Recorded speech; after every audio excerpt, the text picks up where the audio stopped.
Hey guys, Crossflux here with something a little bit different than normal. I definitely don't do this kind of stuff on the channel very often. I want to talk about something in regards to Rollin Rascal. If you guys haven't seen it yet, my wife and I did a short playthrough of us goofing around with the demo. Yeah, we really enjoyed the game. This game is definitely something that we're looking forward to with great expectancy. Please don't get me wrong with what I'm about to say in the rest of this video. I harbor absolutely no ill will towards the developers, the fans, anything like that. I, first of all, backed this game on Kickstarter. I want to see this game become a reality. It is something that appeals to me. It is something that I want to see. But the Kickstarter itself is actually kind of the topic of this video. It's what I want to talk about. So, as an aspiring game developer myself, I see some things with the way this Kickstarter is being ran that I don't agree with. It's not something that I would do, and it's not something that, as a consumer, I agree with either. So, to kind of explain in a little bit more detail what it is I'm trying to talk about, let's just quickly go through the Kickstarter and see. Let's just start with one area at a time. For example, alright, the actual pledge tiers. Obviously, Kickstarter, standard issue, first tier is make a pledge without a reward. You know, you can pledge a certain amount of money, whatever you want. Usually defaults to $1. And, you know, it's just a way for you to throw a little bit of money at the creator of said project as a way of showing that, yeah, you support them. Awesome, that's great. That should be an option on every Kickstarter. As far as I'm aware, I think it is by default. But you scroll down just to the very next tier and you get a thank you tier for $5, which is the exact same thing. You don't actually get any meaningful rewards from the developers, nothing as far as like related to the game.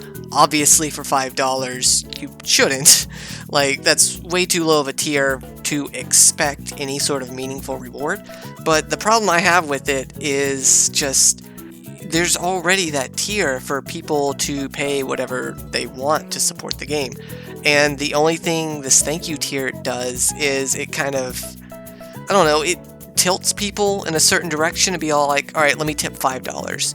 Usually I would expect people to probably give $1 or $2, you know, something to cover like the cost of a coffee. But this one kind of funnels and leads people into donating $5, which, I don't know, it's something that I personally have a little bit of a problem with. It's not that there's anything wrong with it from an objective point of view, but leaves a little bit of a bad taste in my mouth. Nothing else about the tiers really stand out to me as far as an issue, other than once you get up past the basic tiers where you get the game and the soundtrack and such and such. But let me just quickly go over to one of the higher tiers, up to the $400 tier, the Beta Tester Edition. Just like with most Kickstarter projects that I have seen, obviously this tier comes with everything you've seen previously in the various tiers. You get the digital copy of the game, soundtrack, yada yada yada, so on and so forth. What makes this tier special is the, well, become a beta tester. For $400? I'm sorry, this is definitely one of the things that got me to want to make this video in the first place. That you have the audacity to charge your player base, your fans, the people who are supporting you trying to make this game into a reality itself by being the beta tester? Correct me if I'm wrong, and again, I apologize if I come across as rude or standoffish. That's not my intention here, but I am genuinely curious here as to the thought process behind this. Why would you charge people to be a beta tester? As a game developer, you should be begging people to play your game. The more people that play your game and beta test and give feedback, criticism, they basically also become your way of free advertising. If people enjoyed your game enough through beta testing it, they're going to tell their friends about it. They're going to share it on social media. They're going to do like what I did. I saw this game on Kickstarter. I was like, whoa, this looks really cool. Let me play the demo and share this with people. I want more people to know about this. It's the same idea. If you're going to beta test your game, which obviously you should, why would you lock that behind a very privileged few? It's not like most people have the money to just shell out $400 for a game that, for all intents and purposes, let's be honest here, could possibly fall through. There's no guarantee this game will actually be made because it's a Kickstarter project. Yeah, I'm actually curious to see what people's thoughts on this are as far as should you charge people to lock your game behind a beta test position? I get like giving people the access to like an early release build, like, you know, you release the game a week, maybe a month early, something like that. But I'm talking you release the full game. The game is done and set in stone, but you give these special Kickstarter backers early access to the game itself. That, I feel, would be a little more justifiable for the $400 price tag. Let's go ahead and move on. I've spent a little too much time on that. Obviously, kind of, here's a little bit of proof. I did, again, back this project because I love the game and I do want to see this game become a reality. But here are just some things that, you know, when you back the project, it takes you to the add-on page where you can add various other little things to it. And this is absolutely outrageous. I'm sorry, I don't have any other word for it. This is outrageous. When I saw these add-ons, my jaw dropped. Skins for Rascal, great idea. Character customization, I love it. The more personality that you can give players in order to customize your character, especially when multiplayer does seem to be a heavy focus of this game, you know, racing others, getting high scores, stuff like that. Great, give people the ability to customize Rascal the way they want.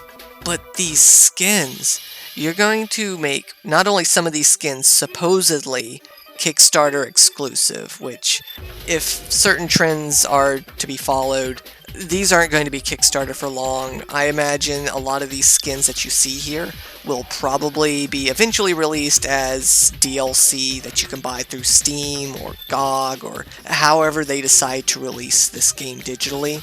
So for one thing, you're most likely not getting these skins as truly Kickstarter exclusive. Two, look at these price tags.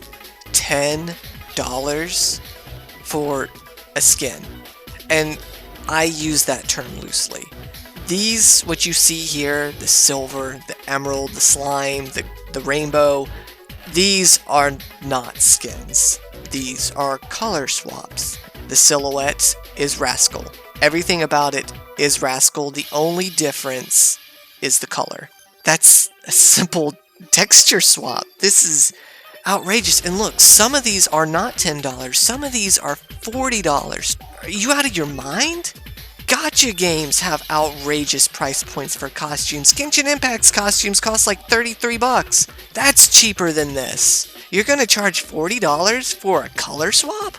That's definitely a problem. And just to kind of summarize it, you can see it here at the end. Buy all costumes for $150. Just costumes. That's not the game. It's not the soundtrack. It's not the art book. That is an add-on for a handful of color swap skins. $150. I get it. It's a Kickstarter. You know, if you really believe in this game and you really want to see it come to life, I can get why some of these prices are a bit inflated, especially if this is kind of like an early indie game sort of thing. You may not have done Kickstarter. I haven't done a lot of research into these developers to find out if this is sort of their first rodeo or not. So I get it, you know, you want to raise a little more money than you expect because lots of expensive costs can totally come out of nowhere and surprise you and absolutely end a dream like this. I don't see any world where you can justify charging people that kind of money for that little of a reward. Once again, I'm kind of repeating myself. I'm beating a dead horse here. Let's move on to some of these other tiers. Design an NPC, design an outfit for Rascal, design a level. Okay, I've seen a lot of these on recent game Kickstarters. You know, getting the community involved with feeling like they're a part of the design process. They're not just supporting the game, they're actually actively helping make the game a reality. And I can see the appeal to that, but here's the thing, and This is, again, coming from the point of view as an aspiring game developer myself. I would never give this as a Kickstarter option. I'm sorry, I would never allow my fan base to have any input as far as designing NPCs, levels, anything along those lines. That is my job as a developer. I want to make the game the way that I envision it. But I get it. Not every developer is the same, especially when it comes to something as simple as like designing a background NPC. You know, you don't really have time to fiddle around with a lot of quote-unquote filler characters to fill in the background, who will probably only have a line or two of dialogue, if that. So, you know, you don't really have time to design 20 Sutton characters that most people are just going to gloss over anyways.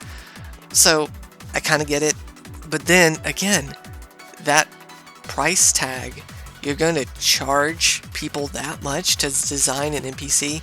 They're not really paying for the designing part of the NPC. They're paying for the privilege to feel like they contributed themselves to the game.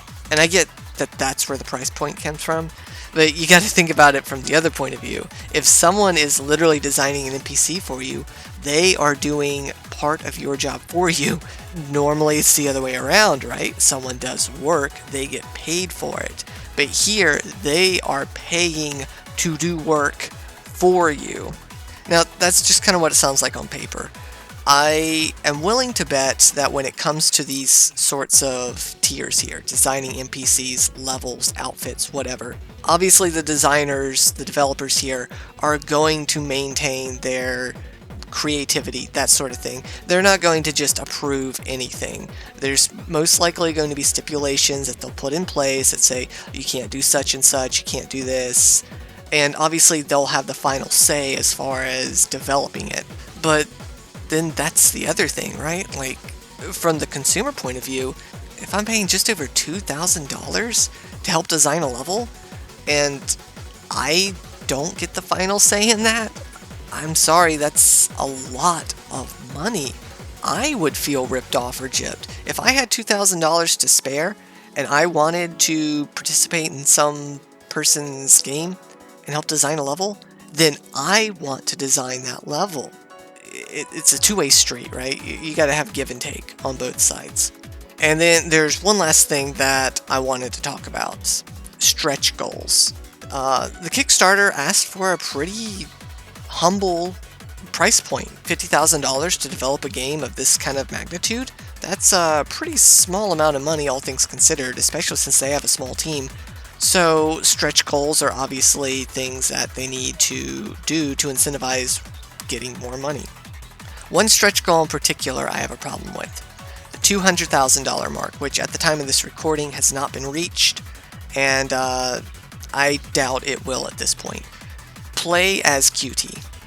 Alright, this chick here is featured very heavily in the advertisements. She has 3D models. She's fully rigged. She's in the game as at least a prominent NPC. You're gonna lock playing as her behind $200,000 stretch goal? Her 3D model's made. You've shown it off. She's in the game. Just let people play as her. I'm sorry, that's really scummy. I get it if, you know, she's just a 2D art. She's just a character design, you know, you've got ideas for making her a reality, but you haven't actually developed her model yet. You haven't rendered her.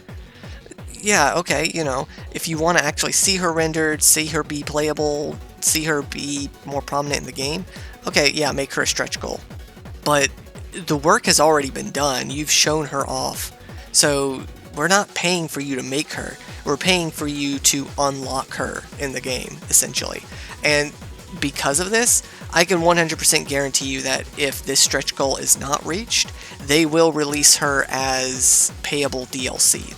She will be playable. They've already put the time and effort into her. It's just, it's going to cost us more money as consumers to gain access to her because of that. And that's the issue there. I think I'm just going to cut it off here.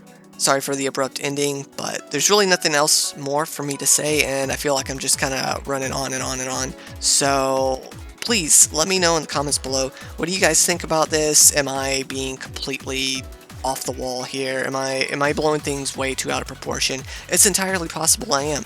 So let me know what you guys feel. And I also have left a link in the Kickstarter. By the time this video goes up, it should still be live. So if you guys want to back this game, again, despite all my criticisms, I have backed this game. I just had some gripes with the way this Kickstarter is being held, and even though I backed it, I wanted to kind of air these grievances. And you guys have a blessed day, and I'll see you guys in the next one.